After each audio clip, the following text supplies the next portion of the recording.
আল্লাহ আমাকে দাওয়াত কইরা 7 আসমানের উপরে আনছে। কোন আমলের বিনিময়ে তুমি বেলাল দুনিয়া থেকে 7 আসমানের উপরে আসলা? তোমরা যদি কাফের বেঈমান ইহুদি খ্রিস্টানদেরকে লক্ষ্য করো তাহলে হবে না। তোমরা লক্ষ্য করো হযরত বেলালের দিকে।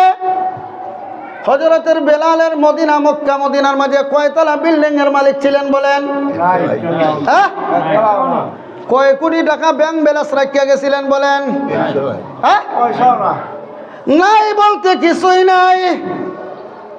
বংশ মর্যাদা বলতেও কিছু নাই। শরীরের মাথা থেকে নিয়ে পা পর্যন্ত শরীরের রঙেরও কিছু নাই। মানুষ ছিলেন খুবই কালো, যাকে দেখতে লাগতো না কোনোই ভালো। নাক ছিল চ্যাপ্টা, টুর ছিল বড় মোটা। মানুষ সমাজের মধ্যে ওনাকে বড় ঘৃণা করত। কিন্তু আল্লাহর হাবিব সাল্লাল্লাহু আলাইহি ওয়াসাল্লাম মেরাজ থেকে আয়েশা বলেন, ও বিলাল তুমি আমার কাছে আসো।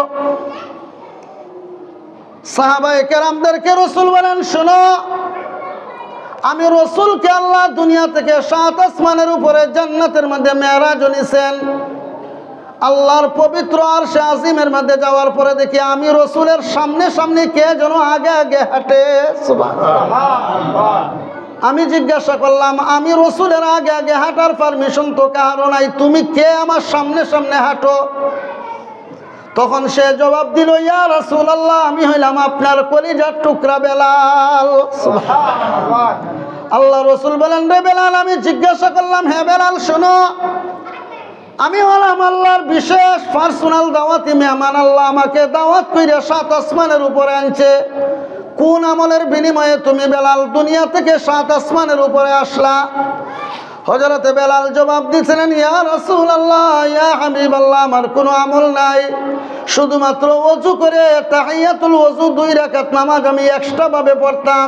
আর ওই 2 রাকাত নামাজ কোনো মানুষকে দেখাইবার জন্য না, একমাত্র আপনি রাসূলকে আজান শোনাইবার জন্য ওযু কইরা যায় ওযুটা কইরা যে নামাজটা পড়তাম, ওই 2 রাকাত নামাজের উসিলায় আল্লাহ আমাকে দুনিয়া থেকে 7 আসমানের উপরে নিয়ে আসছে। আমি আপনাদের সামনে প্রশ্ন করি, মুসলমান বাদই দেন, হিন্দু বৌদ্ধ খ্রিস্টান, পৃথিবীর মধ্যে যতগুলি ধর্ম আছে প্রত্যেকটা ধর্মের মানুষে আজ পর্যন্ত কারো সন্তানের নাম ফেরাউন রাখে কিনা? কারুন, সাদ্দাত, হামান, আবু জেহেল। কিন্তু হযরত বেলালের নাম শুনলে তারা কি বলে? শ্রদ্ধা করে কিনা? 1400 বছর পরে আমাদের সন্তানগণের নামও বিলাল রাখে কিনা? মক্কা মদিনাতে আমি শুনছি অনেক মসজিদের নাম ওই হযরত বেলাল। এই তো আমার বাইকে আসছে। হযরত বেলালকে আল্লাহ এত মর্যাদা দিছিলেন। আল্লাহ বলেন, হে রাসূল করিম সাল্লাল্লাহু আলাইহি ওয়াসাল্লাম, যখন আপনাকে কবর থেকে তোলা হবে, সর্বপ্রথম আপনি যখন জান্নাতে যাইবেন, আপনার উটের লাগামটা কে ধরবে? আপনিই বললে দেন। রাসূলকে কি বলছিলেন আল্লাহ? সর্বপ্রথম কাকে তোলা হবে কবর থেকে? বলে রাসূলকে। হে রাসূল, আপনাকে সর্বপ্রথম কবর থেকে তোলা হবে, আপনাকে মহা সম্মানে সম্মানিত করে আমি আল্লাহ হাসরের মাঠে উঠাবো। আল্লাহ রাসূল বলেন, হে আল্লাহ, দুনিয়া তো তখন সব কিছু শেষ হয়ে যাবে, আমার রওজা শরীফ কিভাবে ফেরেশতারা চিনবে? বলেন সুবহানাল্লাহ। যে আমার রওজাটা কিভাবে চিনবে? আল্লাহ বলেন, হে রাসূল, দুনিয়া তখন শেষ হয়ে যাবে, নিশ্চিহ্ন হয়ে যাবে ঠিক, কিন্তু যখন আমি জিবরাইলকে দুনিয়াতে পাঠাবো, জিবরাইল আপনার কবর রওজা শরীফ এইভাবে চিনবে। আমার আরশ থেকে সরাসরি একটা লাইট জ্বলতে থাকবে, এই লাইটের আলো যে জায়গার মধ্যে শেষ হবে ওই জায়গায় হবে আপনার রওজা শরীফ। ওই জায়গা থেকে আপনাকে আমি আল্লাহ তুলবো। আল্লাহ রাসূল বলেন, হে আল্লাহ, আমি রাসূল তো উটের মধ্যে বসা থাকবো, আমার উটের লাগাম কে ধরবে? আপনি শনাক্ত করে দেন। আল্লাহ পাক বললেন, হে রাসূল, আপনার উটের লাগাম যে ধরবে সে তো আপনার আগে জান্নাতে যাবে। বলেন সুবহানাল্লাহ।